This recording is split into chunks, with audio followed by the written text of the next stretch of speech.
nkwebaza akyatulaba akyatugoberera nga wekumiri ku BBS telefina olutindo Ssaabasajja Kabaka Fatima Sokege manya kadde ka lutindo mutuntu eri lunaku lwalina kusoma ezo 18 mwezi gwa mwenda omwaka 2025 naku olwokuna saawa zino zennyini tubeera ne bannaffe ba Paragon Saving Club Paragon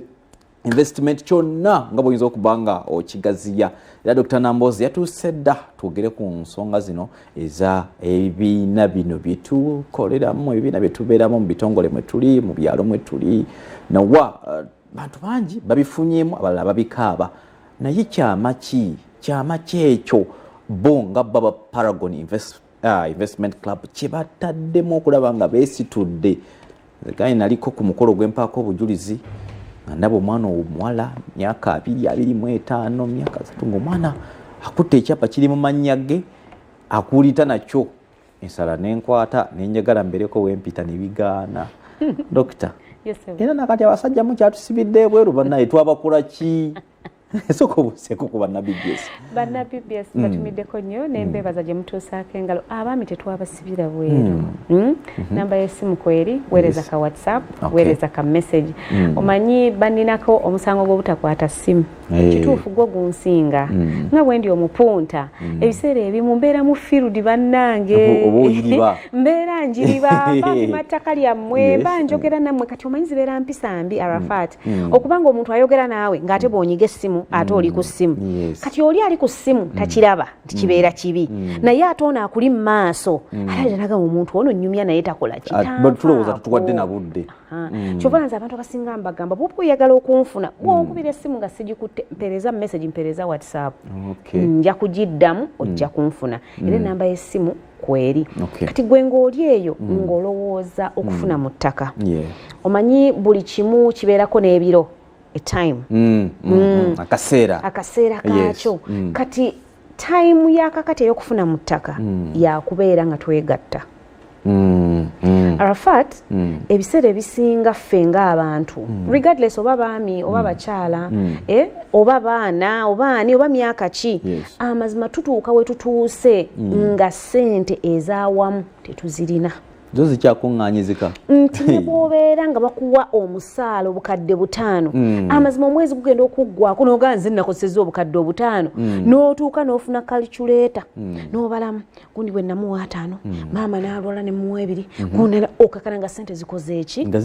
zifuumuka bufuumuusi nti amazima n'ofuuka n'ekisekerero oli n'agamba oyo gwe mulaba akola mu kibuga ssente bamuwa nnyingi naye ng'amazima ssente tokola ki kale oba ssente azikolamu ki ebyo batubuuza nga ssente tuziraba ate kati abaana bazzeeyo okusoma kati kankubuulire abaana basasula kakadde kalamba edda nze we nali nsoma nga sasula emitwalo gyange egi esatu oba ebiri kitundu yes of course at that time ziyinza okuba nazo zaali nnyingi naye nkulaga ensi bwekyuse naffe twaliko emakereyo nga tukaayana ku ssente zeeyongedde zikiro lecturers kyambukira natugamba nti muli wano mutukaayana naye nga bamu ku mmwe bali mu nasale za bukadde na bukadde mweno babongeza mitwalo yes kati munnange kyova olaba kibeera kirungi nnyo ggwe ng'oli eyo n'ogamba nti yes nja kwetaaga ettaka kuba ffenna tujja kulyetaaga naye n'okola strategy nga bw'okolera ebintu ebirala pulaani n'obikubira pulaani n'ogamba bwe naaba wakuweerera mwana yateekanga ssente bwe ziti ebbali bwe naaba wagula kintu gundi nja kuteeka ssente bwe ziti ebbali kitegeeza n'ettaka ky'olina okukola naye ate era bw'onoogamba nti oziteeka ebbali bannange ssente zibeerako oba n'aziraba nti oteeka ssente n'ogamba gwe ssente gwe sigenda kukwatako ngenda kukugulamu ettaka ng'omwaka guweddeko ziba zaakawerawo bwe ziti ng'ekizibu kikola ki ekitalinda ziba zaakawera bwewe ziti ogenda okwesanga olina osasula kino kati noga bannange enkoze ntya so kitegeeza weekuŋŋaanya n'abantu abalina ebirowoozo nga ggwe kati gwe yajja ku mukolo gwa Paragon n'osaalirwa ne weewuunya nti bannange kisoboka byebyo tubeera nabyo waffe we tubeera eyo twekumaakuma nti tutuuka n'olaba banno nga basasula olina gaba nenze namazeeyo nze ekyapa kyange baakimpeereza oli ye n'alaba nga takoze eki neyebanja natandika okwebanja tibanange lwaki sikola ki sisasulayo sente zino lwaki siwaayo bannange sesaasobodde naye nja kukola ki oba neyeefiiriza tulina ne bannaffe abalwala olinagaba n'amazima nalwala naye neyeekubiriza kubanga alina gurupu y'abantu abasobola okukola ki abasobola omukwatizaako n'okumuinspiringa investment club zino eno nyingi kankubuulire kubanga nkugaye buli kimu kibeera n'ebiro ogenda okuwulira ennaku zino nga bwe twali mu covid nga owulira sayirini era ogenda okulira mu nnaku zino kati owulira gundi yakoze investment club ne baana balina wadde nga zaalingayo kuva ddala lwakuba tetwaziwanga like bwongo tetwaziwanga kirowoozo so kati bw'oba oli eyo funa banno nze kino kye mbagamba get your people kati gwe nga Arafat funa banno be mukola nabo ogambe katutandike katuyite Nambooze ajje atuyigirize nti bo bakola batya sijja kukotogera nja kujamba buli nti fe twakola investment club yaffe twakola tuti twatandika ne ssente ze tusobola omanyi abamu kuffe tuyina kye tuyita bandwagon muyolerera ogwo oyagala olwokuba nawulidde ojja kgenda bugenzi kakkana olemererwe naye oli ajja kuganza amazima amatuufu sisobola kukwata ssente zaawamu nga nyingi ekyo nno buli muntu akiinako obunafu oli akugamba nti musonda mmeka tusonda $5,000 nze amazima amatuufu $5,000 nyinza obutasobola zireeta naye nsobola 25 nga nkuwa advice nti Arafat noonya banno kubanga bw'onojja ewaffe ewakakadde kuba naffe tulina muzi section sebo tulina baddoni abakakadde omwezi tulina ab'obubiri okitegedde tulina aba5 kati jjukira gwe bw'onoosondera mu bano abakakadde oyinza oga amazima sisobola kasipidi kaba kanene oba tokasobola ffe tulina n'abantu abamu nagamba maze dokita nze mwendi mu club munzijukize mu December sente zange ziteekayo lumu n'ateekayo lumu oba nagamba mu January nzitaddeyo ninda mwaka gwange kuggwako oba olina kugamba mbadde awo wakati nenfuna ddiiru yange nzejjeeko kati gwe dokita nkumaze ninze kyapa kyange nze ninze kimu ki kyapa kyange kati ojja kwesanga ngaebyo byojja okufuna mu kubeera ng'okola ki ng'obeera mu investment club bwezityo kati bebo banno abajja okukubiriza bakubuulire obeere mu kyosobola nti nze nsobola $20,000 nsobola $15,000 nsobola emeka then tulina oli n'agamba nze bajja kumpa loan nja kgenda nfune loan loan simbi naye ojja kwesanga ng'ate loan ojja kuba olina okuzaayo okuzaayo kati ojja kulaba nti gana ate amagoba ge wandizizaayo nazo zibeera ssente ze wandisobodde okugatta nezibaako bezikolera nezibaako kyezikola ki kyezikolera so ngero ojja kwesanga nti oli bwagga nti ze nayingira investment club nensasula mpola mpola ajja kusinga bwebeera nga investment club eyo nesimbu nti eri tested nagirabako nawulira nti bagundi bafuna ebyapa byabwe bwembeera ne complaint yange bagiwuliza bantegeera bulungi nnyo ojja ssanga ngaoyo ajja kufunamu era ajja kugagwe gye wasasulira loan n'oyongerezako obukadde obubiri nze nabwongera ku plot nenkola ki saba osimbe wakati awo dokita waliwo saving club investment byawukana yesebo iye omanyi kati wedde obwongo bulya buddakero ne buddakero nengamba kanako kankayisebo ukatutagululire kati investment kuba kusiga nga bw'ogamba nti ngenda kukwata ebijanjaalo ebi oba empeke za kasooli ezi bbiri nziteeke mu ttaka naye omunwe gwa kasooli bwe guvaayo teguba na mpeke ki teguba na mpeke emu teguba na mpeke bbiri bw'oteeka ebijanjaalo mu ttaka bibeera ebibaga toyonoona nsigo teekamu empeke bbiri ojja teekamu empeke bbiri naye bw'onootuuka okukungula ojja kujjayo kano kamu okitegedde kati kwe kusiga kati investment club bwetyo bwebeera an investment club ebeera yakusiga tuteekamu ssente nga tusuubira nti ebbanga bwe liyitawo tujja kufunamu ekinene ekitali mu saving club nti saving club oba otaddeyo emitwalo gyo10 bw'onootuuka nga wayiseewo omwaka mumpe 10 gyange mbanga yasima akanya sina njawulo yasima akanya nenteekamu obubanka buno obw'ennyumba oba eyenswa oba kabbanka kange kanako okumenya buno buteze tebwannema nga kyembukola obwasa edda nga ndi muto ffe kafuna bikebe bya dduumu dduumu bw'aba aweddewo ng'ofuna ekikebe kyo wansi ng'okiteekako akatuli nejjukira z'otaddemu zojja okukola ki waliwo amaka agatabuka kano kanga kunyumize omukyala nga yateekamu akabbanka ke bawe wa holding jjukira n'akabbayo ekiro n'akubamu ekituli wansi omukyala yali tamanyi iyo mukyala ndoza ali yetega kunoba azeekeramu waggulu omwami wansi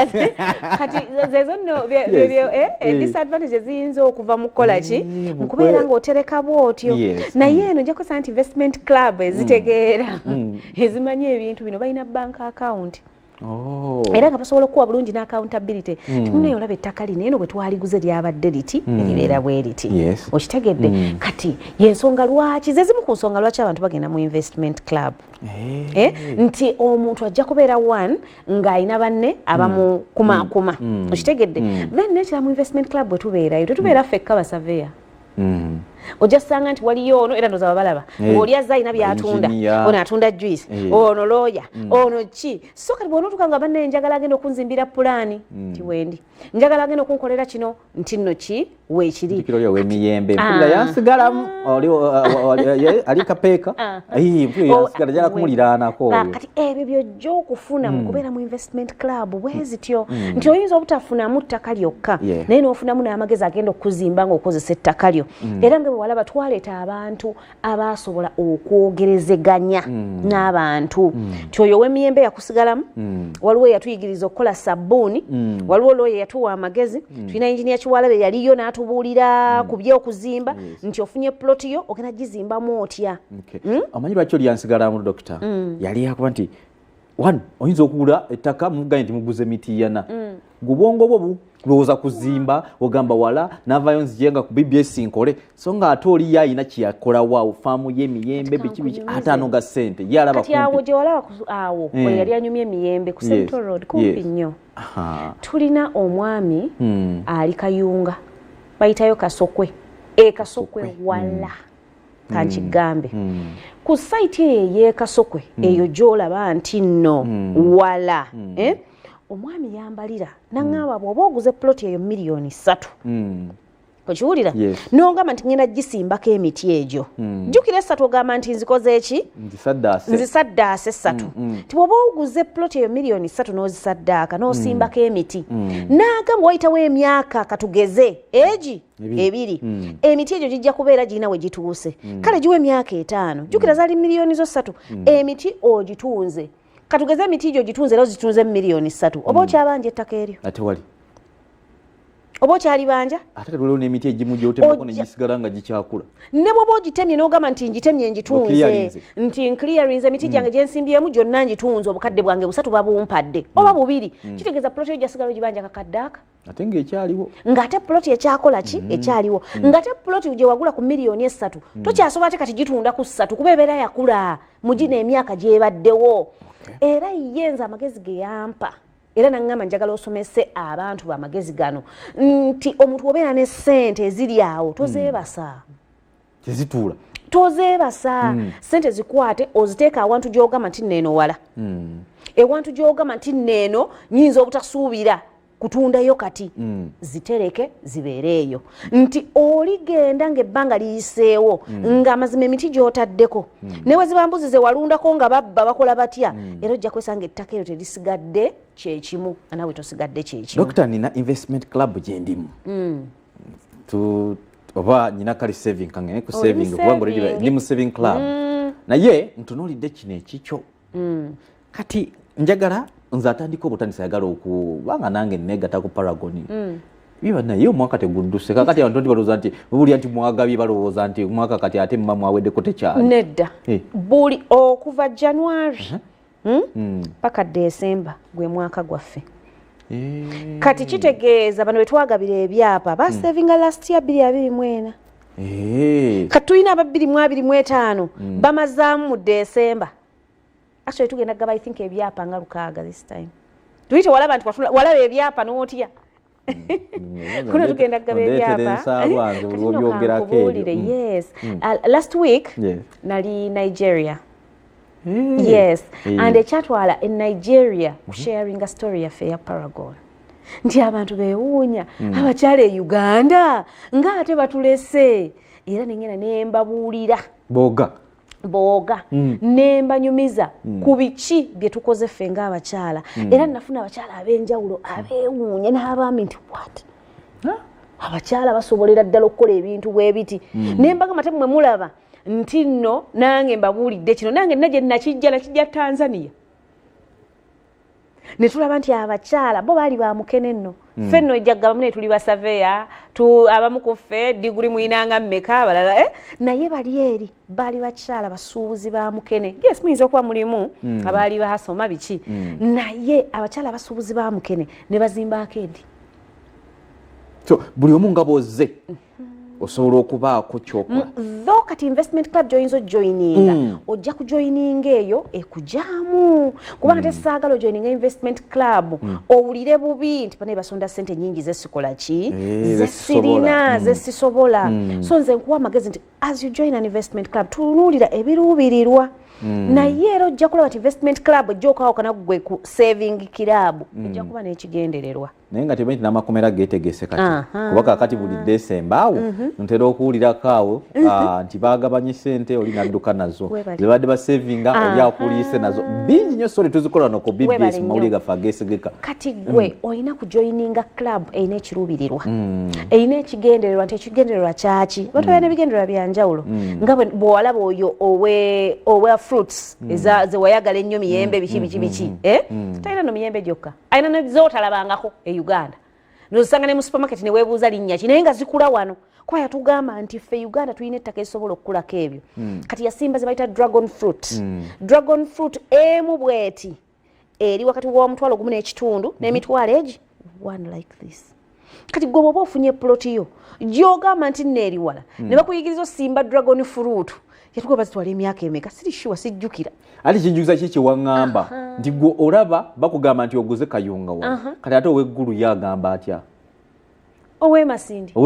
yagamba atya yokubitambuza bituusa mu kibuga saawa ziba amala essaawa nnya mu kkubo gwetaaga essaawa emu okuyita katale nakasero wano webale nnyo ate nga bajja kukubira essimu bakunoonya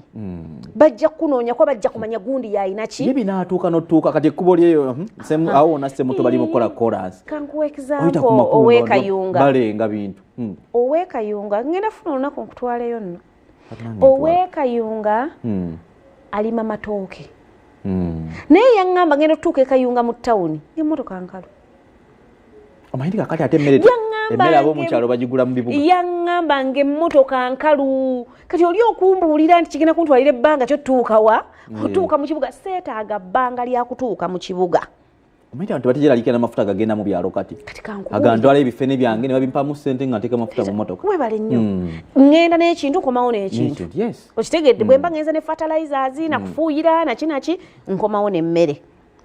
kati kankubuulire mukwano gwange ali eyo nekyaki olina okumanya nti omumpi waakoma wakwata awo dokita we wasinza okutumala amaanyi wano mu kibuga okutuleega ebikyawo omumpi waakoma wakwata kati gwojja kwesangayo omuntu ng'ayagala afaanana alwafa teyakola dde emyaka 10 nagenda wulya nga ndaba gundi ne bamusoma erinnya nano ekyapa ekisooka nano n'ekyokubiri ne mpulira nga obusimu butandisa okulinnya wagonna kati nkubuulira nti ojja kwesanga nti gwe ojja kwagala kuba kyekibeera kufa abavubuka nina omukyala yankubira essimu naŋŋamba njagala poloti konza mbuulira poloti gy'oyagala ne mbuuza budget nze omanyi omuntu oluŋŋamba nti njagala poloti kyenkusookerako budget yo eri ki nti nina miliyoni 12 ne mugamba good kati mu miliyoni ze 12 obadde olowooza ki mbadde njagala kyanja okitegedde namugaba gayi mukwano ploti yekyanja y'emiliyoni 12 sikola ki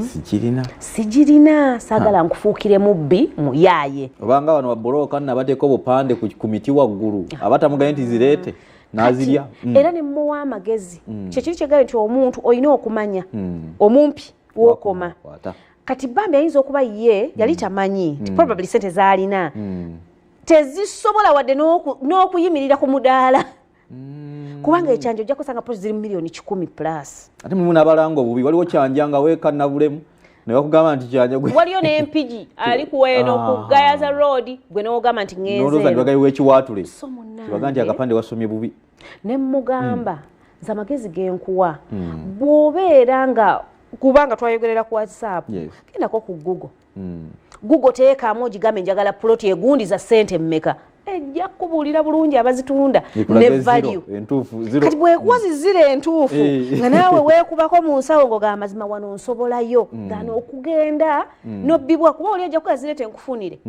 okkakkana kama kubye sente zonatandika okwetolola yangamba agenda kunfunia ettaka yangamba agenda kunfunia ate bukasaba laba ku ssente banoonyanga ekiri bazikuggyako bwebali nnyo kati ekyo tulina omumanya kyobola ne zino investment club olina okumanya wookoma nomanya nti munanga amazima amatuufu sijja kisobola oba kino nja kisobola kino nja kyepampalikako ogenda otuuka ogamba kino ogenda kuseevinga amazima ng'okoze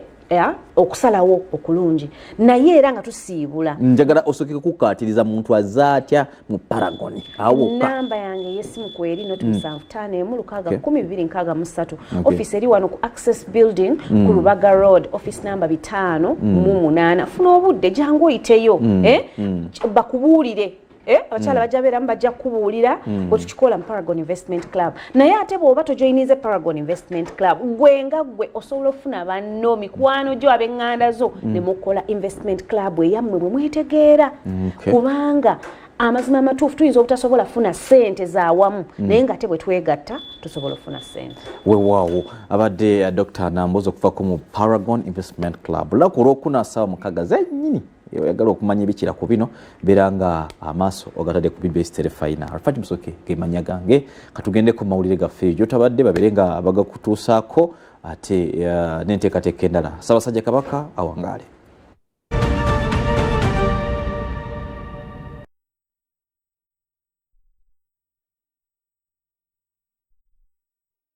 Empaka z'ekikopo ky'amasaza zituuse ku mutendero gwa Quarter Finals weziwoomera amasaza gawerera ddala 8 geesozedde oluzannya luno era ng'essaza lya Bugerere ligenda kutuuka n'essaza lya Bululi Busujju gasimbagane n'essaza lya Buwekula olwo ate essaza lya Maokota likwatigane n'essaza lya Singo so ng'ate bannakyaggwe bajja kusisinkana ne bannasese nga buli omwe alwana okwesoga omutendero